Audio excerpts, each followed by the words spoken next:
Di blog ini, kami ingin mengajak anda untuk memberikan tumpuan kepada wilayah Pantai Timur. Jika dilihat, wilayah Pantai Timur lebih dikenali sebagai destinasi pelancongan berbanding sebuah destinasi pelaburan. Bagaimana kita boleh memahami realiti semasa dan adakah persepsi ini benar?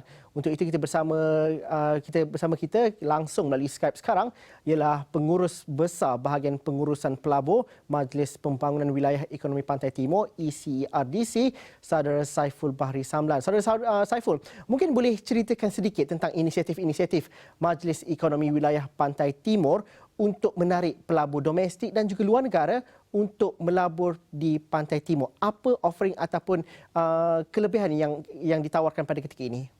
Baik, terima kasih Cik Zulkifli ya. Ya, saya. Hello.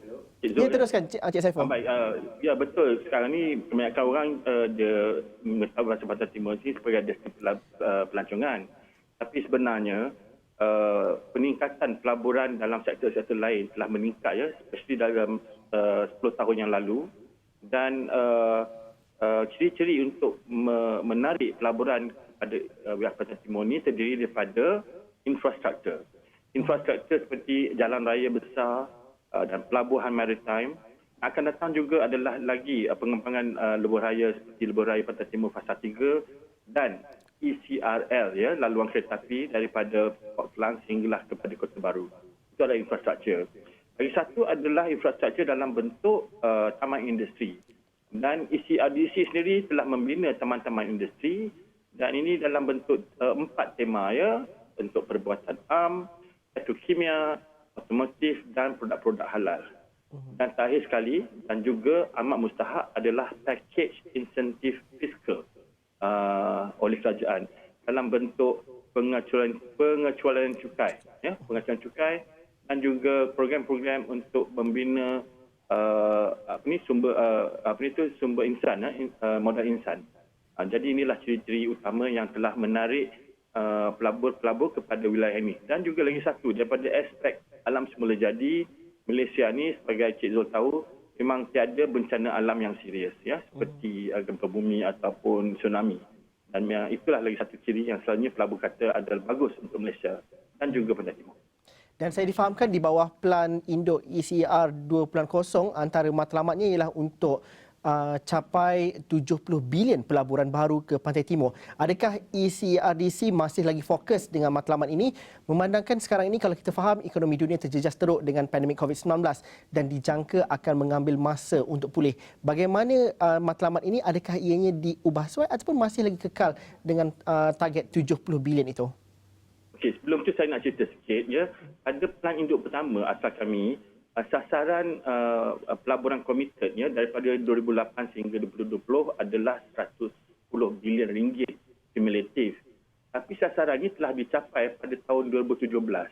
Jadi kami dah dapat capai ini dengan 3 tahun lebih awal. Pada tahun 2018 kita dah start mula Master Plan 2.0 yang ada sasaran 70 bilion sampai 2020-2025.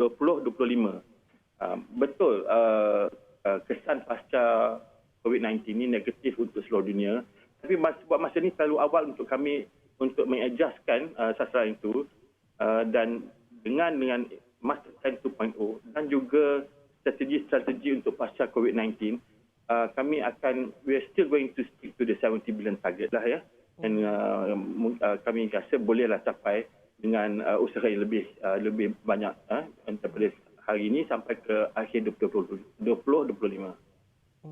Apa cabaran untuk pelaburan di Pantai Timur khususnya? Kerana kita faham juga sepanjang sebelum ini, dalam 10 tahun kebelakangan ini, banyak industri-industri besar dan juga industri-industri berteknologi tinggi dibawa masuk. Tapi dalam masa yang sama, Pantai Timur adalah daripada segi geografinya tempat yang perlu diseimbangkan antara pembangunan ekonomi dan juga pemeliharaan alam sekitar dan juga kelestarian penduduknya. Jadi bagaimana dalam aspek perancangan dan juga pelaburan, segala aspek ini diambil kira dan juga memahamkan situasi itu dalam konteks masyarakat di Pantai Timur? Okey, yang mustahaknya saya kata tadi adalah infrastruktur. Tapi kita punya pengembangan infrastruktur dan pelaburan-pelaburan yang kita tarik ini, kita telah belajar daripada kawasan-kawasan yang telah maju daripada zaman dulu supaya cara kita maju ke hadapan, kita avoid all the older methods of cara-cara pelaburan yang lama supaya ia adalah lebih nilai tinggi, adalah lebih eco-friendly dan lebih intensif, berteknologi intensif.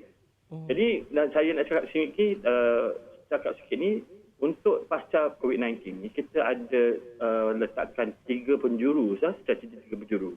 Ia adalah retain, attract and create. Now, retain ni kita bagi sokongan kepada pelabur-pelabur yang hadir sekarang ni. Diorang pun ada yang juga menghadapi kekangan. Kita bagi support dalam apa yang jua yang kita boleh buat. Attract adalah untuk menarik lagi pelabur-pelabur dalam ekosistem sektor-sektor yang sedia ada sekarang, ya. Dan ketiga adalah create.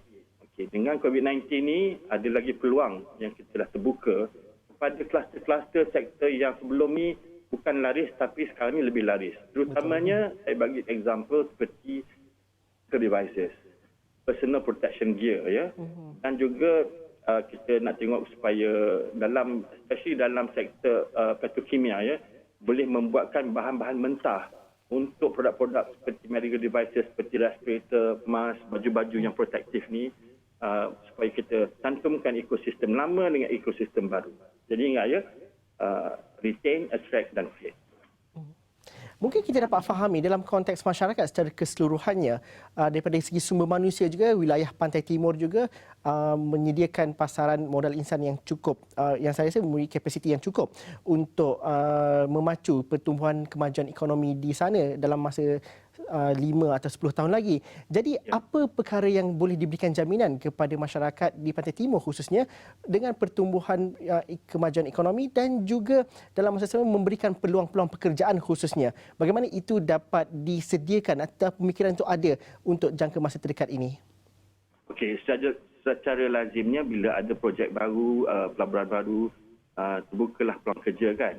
Tapi dengan sasaran kita yang projek-projek yang berteknologi tinggi, yang memerlukan kemahiran tinggi ini, kita dengan selarinya kita ada program juga untuk meningkatkan tahap kemahiran.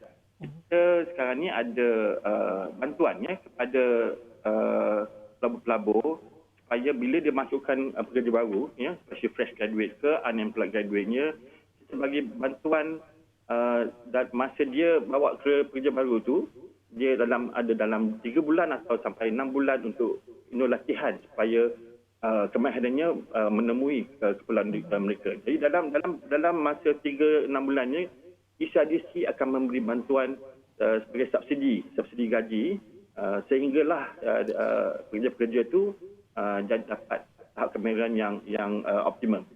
Dan ini adalah satu lagi daya penarikan yang kita gunakan untuk menarik pelabur di Pantai Timur.